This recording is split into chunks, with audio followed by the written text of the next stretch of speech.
ఈరోజు అపోస్తుల కార్యములు 2వ అధ్యాయం 40వ వచనం ఒకసారి చదువుదాం.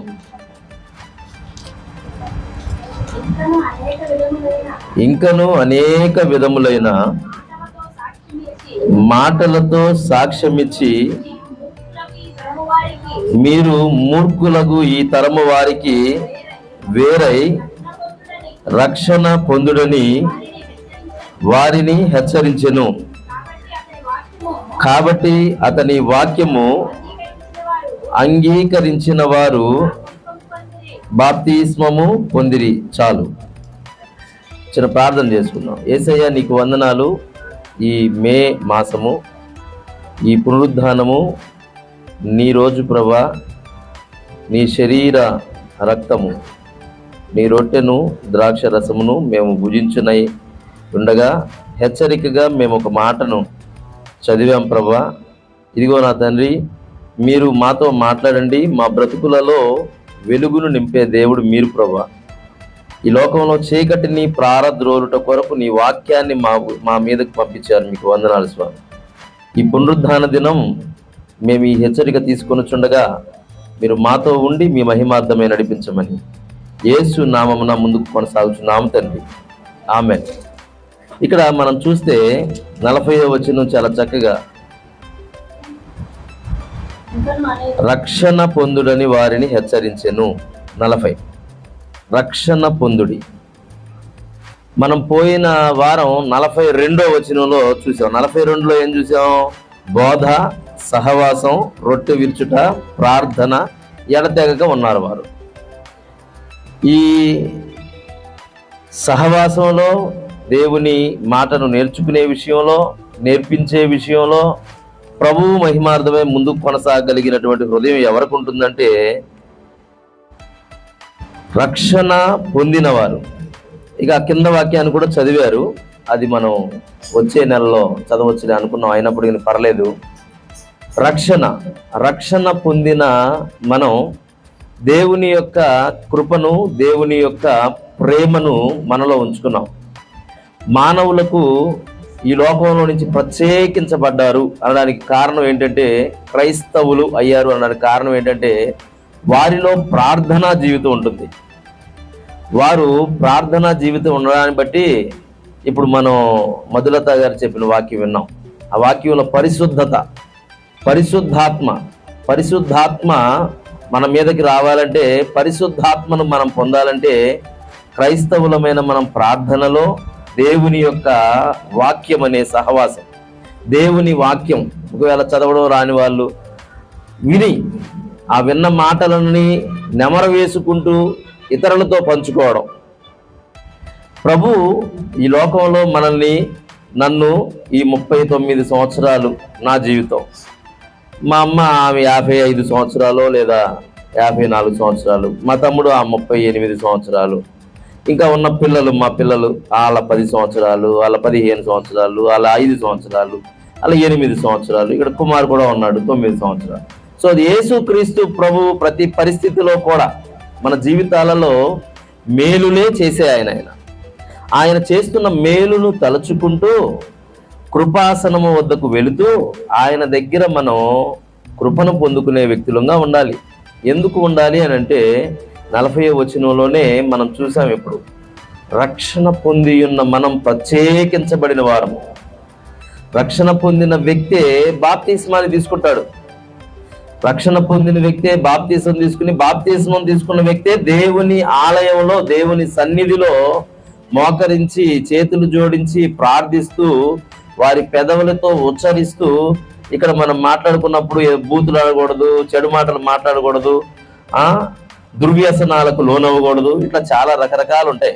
రక్షణ పొందిన వారిలో వారి యొక్క హృదయంలో ఏముండాలంటే, నేను పరిశుద్ధుడను, నేను పరిశుద్ధాత్మ చేత నింపబడ్డాను, ఆ పరిశుద్ధాత్మ దేవుని కార్యము నాలో జరిగింది, నా ద్వారా అనేక మందిలోకి పరిశుద్ధాత్మ కార్యం జరగాలంటే నేను పొందిన రక్షణ ద్వారా అనేక మంది ఆ విలువను తెలుసుకోవాలి.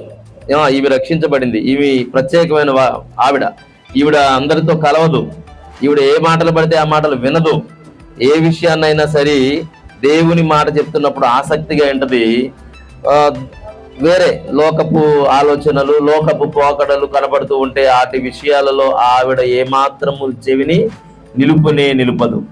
అతను ఏమాత్రము ఆ చెవిని నిలుపడు. అపోస్తులు ఇలాగే ఉన్నారు. అపోస్తులు ఎక్కడికి వెళ్ళినా ఈ అపోస్తుల కార్యములు 2వ అధ్యాయం మనం చదువుతున్నాం కదా, చూస్తూ వస్తున్నాం పోయిన వారం నుంచి. ఈ అపోస్తులు అనేవారు పంపబడిన వారు. అనేక మంది అనేక ప్రాంతాలకు పంపబడి, మరి నిజంగానే ఈ ప్రాంతంలో మాకెవరు తెలియదు, ఈ జుజ్జువరం ప్రాంతంలో ఎవరు మాకు తెలియదు. మరి ప్రభువు యొక్క దర్శనం మేరకే పడమట ప్రవీణ్ కుమార్, మధులత గారు ప్రార్థనాపూర్వకంగా ప్రభువు నడిపించాడు వారిని. హల్లెలూయా. ప్రభువుకి అసాధ్యమైనది ఏది లేదు. అమ్మగారు వచ్చి చక్కగా ప్రార్థన చేశారు, చాలా సంతోషం. దేవుడు ఖచ్చితంగా దర్శనం ఇస్తే ఆ దర్శనం ప్రకారం అనేక మందిని సమకూరుస్తాడు. ఆయన పని మనం చేస్తున్నప్పుడు ఆయన పనిలో, అందుకనే వాక్యం ఉంది, తన పనిలో నిపుణత గల వారిని చూచితివా వాడు రాజుల ఎదుట నుంచుంటాడంట. ఎక్కడ? రాజుల ఎదుట.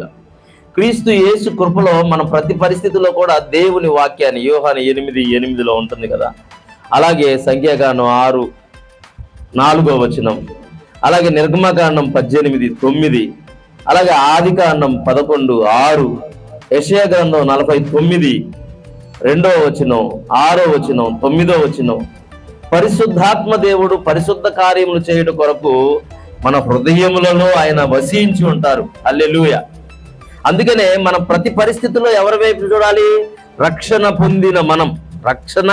పొందిన రక్షించబడిన మనం దేవుని వైపే చూడాల. ఏ శ్రమ వచ్చినా, ఇక్కడ ప్రవీణ్ కుమార్ గారు అయ్యగారు చదివారు కదా 9వ కీర్తనలో, 9వ కీర్తన, ఈ ఆదివారపు కీర్తన. ఈ ఆదివారపు కీర్తనలో దరిద్రులు సైతం యేసుస్వామి విడనాడడు. యేసుస్వామి జ్ఞాపకం పెట్టుకుంటాడు. మనం మర్చిపోతాం. మనం ఎప్పుడన్నా ఎవరికన్నా ఏదైనా సాయం చేసినా ఆ సాయాన్ని గుర్తుపెట్టుకుంటాం. ఏది మర్చిపోతాం? వాడి కడుపులో లేదు, వాడికి పెట్టాలి, వాడికి ఆహారం కావాలంట, ఆకలిగా ఉందంట అని అంటే. నేను ఈ మధ్యకాలంలోనే విజయవాడలో ఒక వాక్యం చెప్తూ, అక్కడ తెలియకుండా నేను మాట్లాడినప్పుడు ఒక పాస్టమ్ గారు, అక్కడికి వచ్చిన పాస్టమ్ గారు VBS లో ఇంత చక్కటి మాట చెప్పారు. బ్రదర్, లేబర్ డే అంటారు అనమాట. అంటే లేబర్ డే అంటే ఏంటంటే, పని చేసి పిల్లల డబ్బులు తీసుకొస్తే ఆ డబ్బులు తీసుకెళ్లి మిషనరీస్ అంటారు. మిషనరీస్ అంటే మనల్ని, అనేక మందిని, మనలాంటి వారిని తయారు చేసే వ్యక్తులు, మాలాంటి వారిని, లేదంటే మీలాంటి యేసు ప్రభు తెలియని వ్యక్తులకి సువార్తను ప్రకటించే వారికి ఏదో వాళ్ళ వంతుగా ఒక దుప్పటో, ఒక వాళ్ళు తినడానికి ఒక పూట, ఒక కేజీ బియ్యానికో, 4 కూరగాయలకో డబ్బులు ఏదో ఒక దానికి ఉపయోగపడేటట్లు పంపిస్తారు. దానికి ప్రత్యేకత గురించి చెబుతూ, నేను యేసుక్రీస్తు ప్రభువారు ఈ లోకంలోకి వచ్చినప్పుడు ఆయన చెప్పులు కూడా లేకుండా నడిచారు. తెలుసో తెలీదో మీకు? ఆయనకి అప్పుడు చెప్పులు లేవు, వస్త్రం కూడా ఒక వస్త్రమే, ఒకటే. ఆయన నడుస్తూ ఉన్నప్పుడు, మరి మనం నడుస్తుంటే ఇక్కడ ఈ గుచ్చుకుంటున్నాయి అనుకుంటాం. మరి ఆయన కొండలలో నడిచాడు, ఆయన ఎడారులలో నడిచినట్లు చూస్తూ ఉంటాం, అడవులలో సంచరించాడు ఆయన.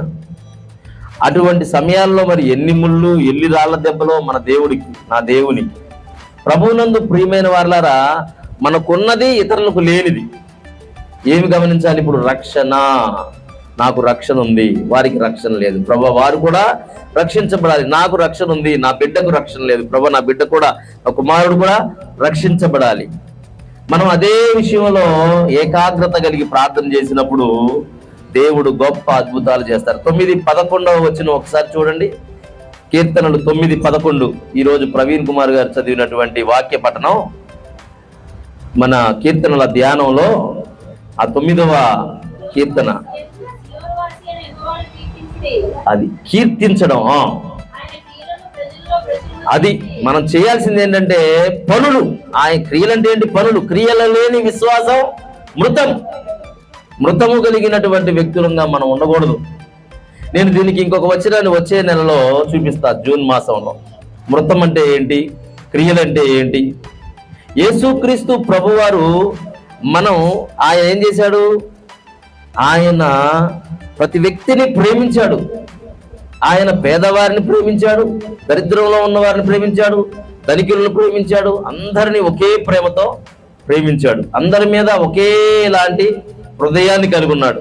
మనకు ఆ హృదయం ఉన్నప్పుడే మనం నిజంగా రక్షించబడినవారు. హల్లెలూయా. ఎప్పుడైతే మనలో ఆ హృదయం ఉంటుందో అప్పుడే దేవునిని మనం పోలి నడుస్తున్నాం. ఈ బల్ల దగ్గరికి రాదెగించినప్పుడు అవేవి బల్ల పాత్రలు ఉండాలి కదా, అవి ఒకసారి అవి బల్ల పాత్రలు మనం కొని ఇచ్చాం ప్రవీణ్. మనం దేవుని యొక్క శరీరాన్ని, ఆ రక్తాన్ని రాతెగించినప్పుడు ప్రభువా నేను రక్షించబడి ఉన్నా, నా తోటి వారు ఇంకా రక్షించబడాల, నేను ఈ రక్షణ పాత్రలో చేయి వేయుచుండగా వారు కూడా చేయి వేయగలిగిన కృపను దీవుదేవా, వారు కూడా ముందుకు కొనసాగుట కొరకు ఆయుధపరచండి ప్రభువా.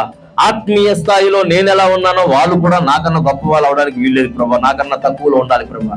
అదే ఆ ప్రార్థన, అదే ఆ ప్రార్థన కాదు. ఒకరికంటే ఒకరు యోగ్యునిగా ఎంచుకోమన్నాడు యేసయ్య.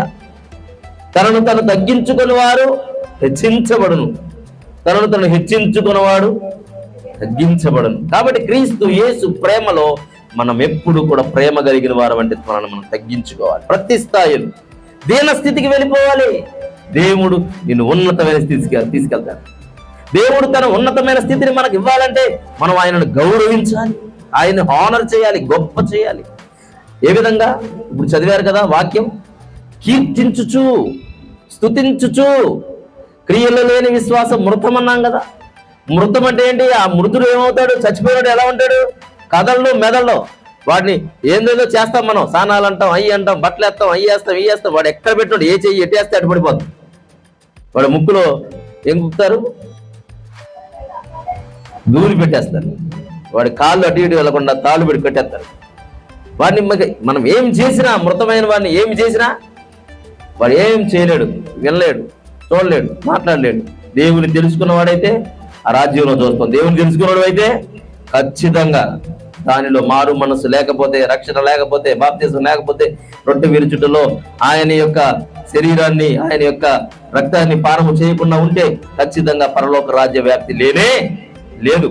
అది వాక్యం చెబుతున్నటువంటి విధానం. కాబట్టి ఇదే రక్షణ దినం. నేడే నీవు క్రీస్తుని అంగీకరించు అని ఎన్నో ఎన్నో మంది సేవకులు చెప్పగా వింటూ ఉంటాం. వినిన వాక్యం ద్వారా మన ఆధ్యాత్మిక స్థితిలో మనల్ని మనం బలపరుచుకుంటూ ప్రభు యొక్క కృపలో రక్షణ పొందిన నేను అనేక మందిని రక్షించబడట కొరకు ప్రభా ఆయుధపరచుట కొరకు నన్ను మీరు ప్రోత్సహించండి, నడిపించండి అని అన్నప్పుడు దేవుడు ఖచ్చితంగా అద్భుతం చేస్తారు. మనం